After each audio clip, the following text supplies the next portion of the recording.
कल एक मैच हुआ डकवर्थ लुईस मेथड के तहत पाकिस्तान को जीत हुई दूसरे ओडीआई में अगेंस्ट बांग्लादेश, लेकिन जो तारीख में रकम हो गया ना बांग्लादेशी कप्तान का किरदार, जिस स्पोर्ट्समैन स्पिरिट का उन्हें मुजाहरा करना चाहिए था, पता है मुझे पर्सनली, वो करीब से भी नहीं गुजरा उस सॉरी इंसिडेंट के क्रिकेट को बाद। थोड़ी तो देर ऐसा के लग लिए रहा था। साइड पे रख के कल क्या कि हम जीत के बहुत अच्छी बात है, लेकिन कल जो हुआ है ना, जिस तरह आउट किया गया है सलमान अली आगा को, मतलब I am sorry, I went back to all that Pakistan did for Bangladesh cricket team before the world cup started.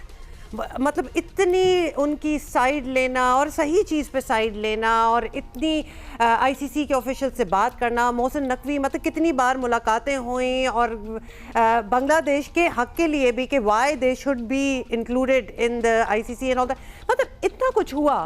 और उसके बाद एक छोटी सी चीज़ कल हमने देख ली, जिस तरह आउट किया गया, that was so against the spirit of the game. अच्छा, सीरियसली इसके बारे में तो it needs to be said. Mohammad Kaif का बयान आया इस पे, उसमें उन्होंने ये भी कहा यंगस्टर्स के लिए कि दिस इज समथिंग कि आपका फाइनल भी एट स्टेक होना तो फिर भी ना करें, मतलब कोई अपनी भी एक इज्जत होती है, डिग्निटी होती है। अच्छा, राशिद भाई हमारे साथ मौजूद हैं, और बाय द वे फिर आकिब जावेद साहब की प्रेस कॉन्फ्रेंस भी हुई है और उसमें उन्होंने ये भी कहा कि जो दो खिलाड़ी हमारे इंजर्ड हुए हैं, सीनियर खिलाड़ी फ़खर जमान और बाबर आजम, वो कैसे इंजर्ड हो गए अचानक से वर्ल्ड कप के बाद, इसकी भी बहुत सी चीज़ें हैं, कुछ तहकीकात होगी। सईद आया हुसैनी हमारे साथ मौजूद हैं और राशिद भाई हमारे साथ मौजूद हैं। राशिद भाई, आया भाई, अस्सलाम वालेकुम। राशिद भाई पहले तो प्लीज बता दें वो आउट होने वाला, although we might have spoken about it yesterday for briefly, लेकिन आप क्या कहते हैं? लेकिन ये जो चीजें हैं ये पर्सन टू पर्सन वेरी करती हैं कि कौन किस तरह से सोचता है।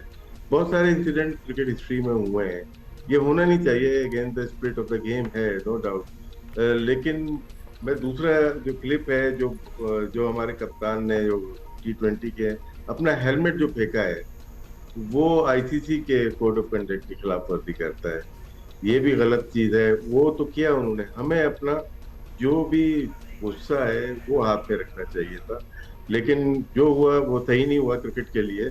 ये बहुत नॉर्मल थी, एक चीज थी, ठीक है गलती हुई है सलमान अली आगा से और मिराज से, लेकिन उसके बाद जो इंसिडेंट आया वो जितने भी लोग, लाखों लोग टीवी पे देखते हैं ना, अच्छा इम्पैक्ट नहीं जाता।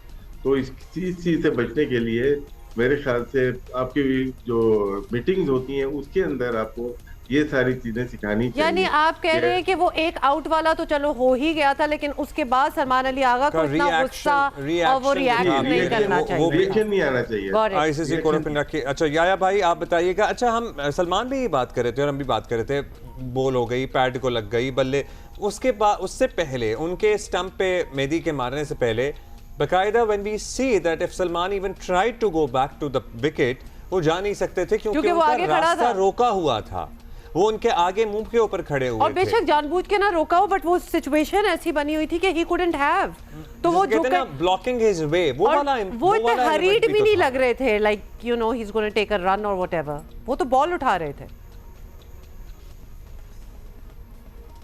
देखिए अब्दुल्ला और हुमा, जो कुछ भी हुआ वो हीट ऑफ द मोमेंट हुआ, और बिल्कुल वजह फरमाया राशिद लतीफ साहब ने कि सलमान अली आगा इस मैच में कैप्टन नहीं थे, मेहदी हसन मिराज इस मैच में कैप्टन थे, तो कैप्टन के ऊपर बड़ी भारी जिम्मेदारी आयद होती है, और उन्होंने बिल्कुल स्पोर्ट्समैन स्पिरिट के मुनाफी एक काम किया।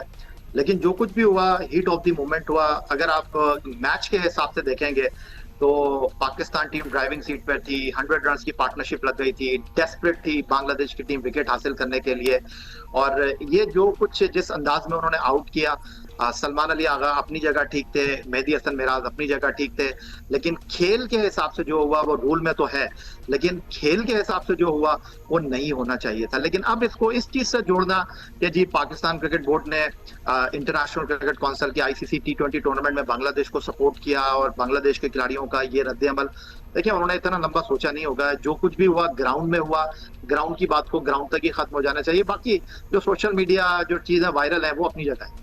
अच्छा वैसे from the world of cricket क्या रिएक्शन आ रहा है? हमने देखा हमारी तरफ से तो बहुत से रिएक्शंस आए हैं, स्पोर्ट्स जर्नलिस्ट भी बात कर रहे हैं, हमने मोहम्मद कैफ का भी बयान देखा पढ़ा, बाकी जो वेस्टर्न कंट्रीज़ हैं मतलब ऑस्ट्रेलिया, इंग्लैंड, न्यूजीलैंड, इनकी तरफ से किसी ने ऑब्जर्व किया कल ये जो हुआ, इस पर कोई कॉमेंट्री देखने को मिली है आपको? या देखिए, मैंने आपसे दोबारा अर्ज किया ना कि एक इंसिडेंट है और इंसिडेंट को कैश कराना, उसके ऊपर अपनी राय देना, वो तो हर आदमी का पर्सन टू पर्सन वेरी करता है। लेकिन खेल के अंदर जो कुछ हुआ है वो ग्राउंड के अंदर हुआ है, हीट ऑफ द मोमेंट हुआ है, जो कुछ हुआ है। अगर खेल के हिसाब से आप बात करें, गेम ऑफ जेंटलमैन कहते हैं क्रिकेट के खेल को, नहीं होना चाहिए था, हो गया है। अब इस पर इंटरनेशनल क्रिकेट काउंसिल क्या करता है? राशिद लतीफ ने बिल्कुल वजह फरमाया कि सलमान अली आगा का जो एग्रेशन है वो उनके लिए मुश्किल हो सकती है। अच्छा, अब बहुत सी चीज़ें फाइनली ये भी बता दें, बिकॉज माशाल्लाह हमारे इतने यंगस्टर्स भी हैं टीम में, और ये सलमान अली आगा का रिएक्शन जो था उसके बाद हेलमेट मारना एंड ऑल दैट, राशिद भाई आप कह रहे थे कि ये नहीं करना चाहिए था। Can it be inculcated as a part of a training कि अगर इस किस्म की कोई सिचुएशन अराइज हो ही जाती है तो अपनी डिग्निटी रखो और इस किस्म की चीज़ें ना करो? And is it already not a part of the training? हाँ, ये हैरानी हो रही है। नहीं, या फिर is it a part of the rules or anything? सारी चीजें पता होती है, और specially captain Salman Ali Agha T20 के काफी अच्छे कैप्टन रहे हैं और अभी भी कैप्टन है, तो उनको तो ब्रीफ किया जाता है। लेकिन जैसे यया भाई ने कहा ना कि हीट ऑफ द मोमेंट, ये ऐसा टाइम होता है ना, नहीं पता चलता। अभी रिसेंटली लास्ट ईयर आपने एशेज देखी होगी, उसमें जॉनी बेरिस्टो को एलेक्स कैरी ने रन आउट कर दिया था विकेटों के पीछे से। वो बार बार जाते थे, टैप करते थे स्टंप विकेट पे जाके और वापस आ जाते थे। एक जगह उनको मौका मिला, वो आउट कर दिया। तो ये कवानीन है जो कि उसके ऊपर बड़ी कंट्रोवर्सी बनी, इंग्लिश मीडिया ने, ऑस्ट्रेलियन मीडिया का क्लैश हुआ इसके ऊपर, और इस तरह की चीजें मीडिया के लिए दिनत बनती हैं बहुत ज्यादा। लेकिन विद इन द क्रिकेटर ये एक रूटीन इतनी बड़ी चीज नहीं होती, इतनी बड़ी चीज नहीं, ये हो गई। अब हम नेक्स्ट की तरफ जाते हैं। अब आईसीसी करेगा, जो कि फाइन में भी मुझे लगता है 25% या कोई फाइन लगेगा। राशिद भाई ये भी बता दें कि ये आकिब जावेद का ये जो कहना है, इसको आप डिसाइफर करें कि इस स्टेटमेंट का क्या मतलब हुआ।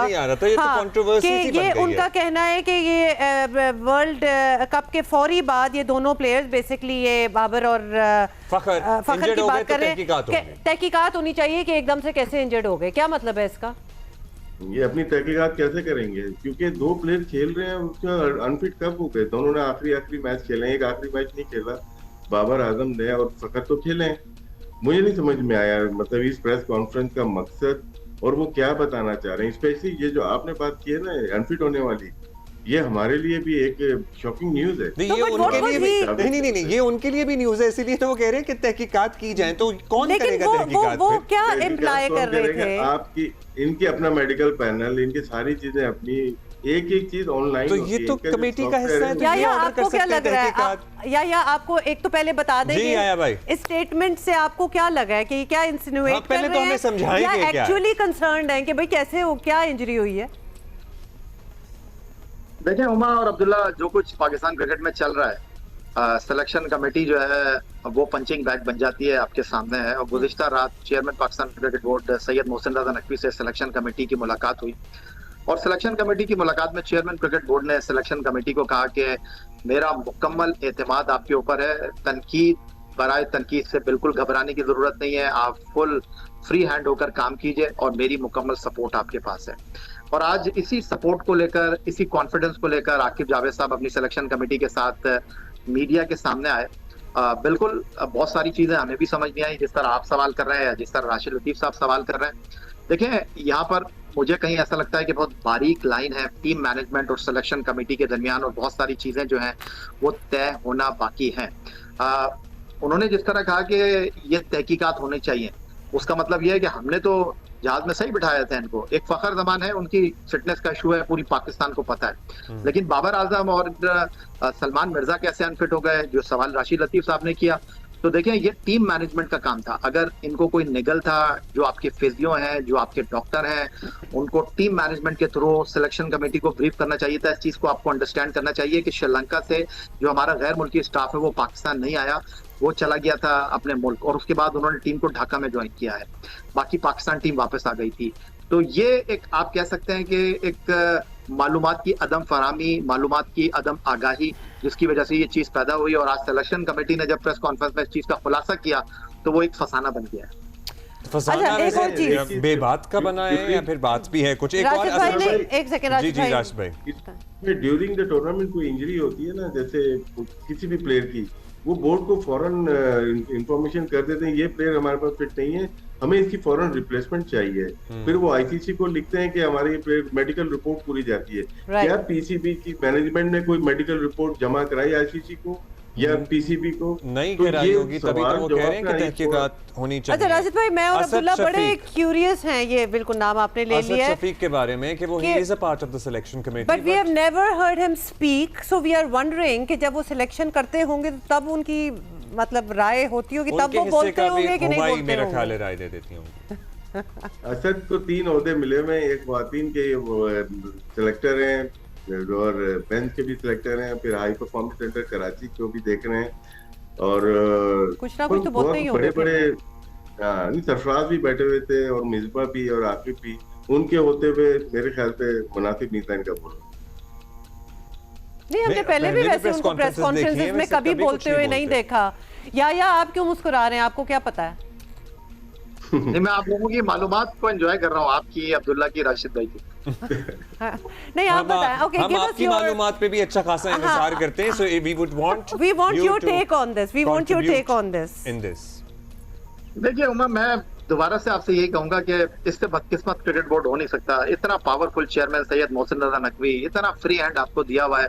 अगर अब भी चीजें ठीक नहीं हो रही, अभी भी चीजें जो है वो कहीं फंसी हुई हैं, कहीं रुकावट है, तो इससे बदकिस्मत लोग हो नहीं सकते जो इस वक्त क्रिकेट बोर्ड में काम कर रहे हैं। और जो लोग क्रिकेट बोर्ड में काम कर रहे हैं, मिसबाह उल हक की बात कर रहे थे आप, आकिब जावेद साहब की बात कर रहे हैं। आकिब जावेद पहली बार क्रिकेट बोर्ड में नहीं आए, इससे पहले पाकिस्तान टीम के बॉलिंग कोच रह चुके हैं। मिसबाह उल हक अब से चंद साल पहले हेड कोच भी थे, बैटिंग कोच भी थे। अच्छा, और सारे ही लोग सुने, मिसबाह भाई के पास भी माशाल्लाह कौन सा ओहदा था जो नहीं था, ऑल इन ऑल 3 ओहदे थे उनके पास। फिर आकिब भाई भी थे, मतलब यही लोग पहले भी रहे थे, पहले भी इश्यूज थे, यही लोग अभी भी हैं। तो with the same team, what different outcome can we expect? Abdullah भाई, इसमें जो मैं सोचता हूँ कि चेयरमैन कोई भी जमाने के होते हैं, वो बोलते हैं हमने पावर दी हुई है।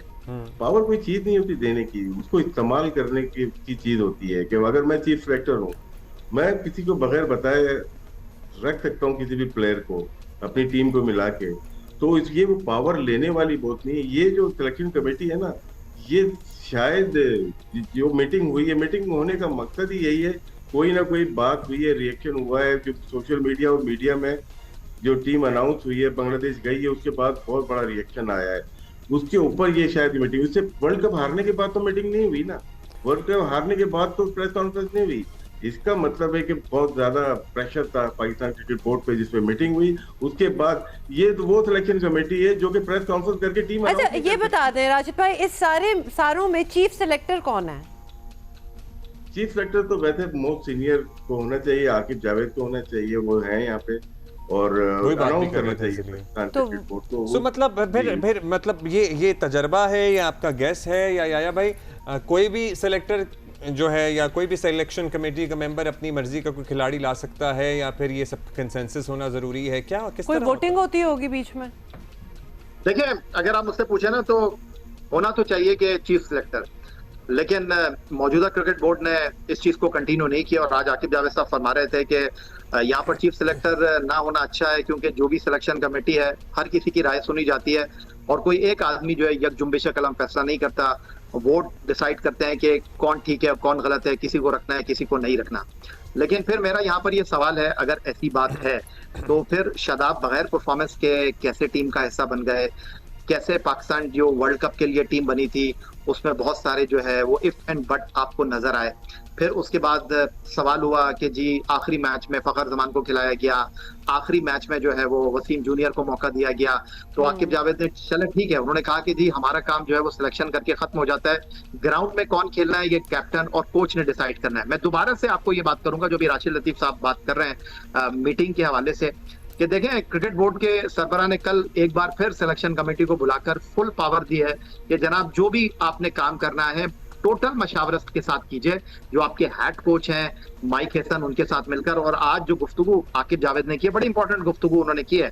उन्होंने कहा कि देखें जी, माजी में हम 11 रुकनी टीम सेलेक्ट करते थे, माजी में प्लेइंग 11 का इंतखाब हम करते थे, तो बाकी फैसले आप कर लीजिए। ठीक है जी, लेट्स सी क्या होता है।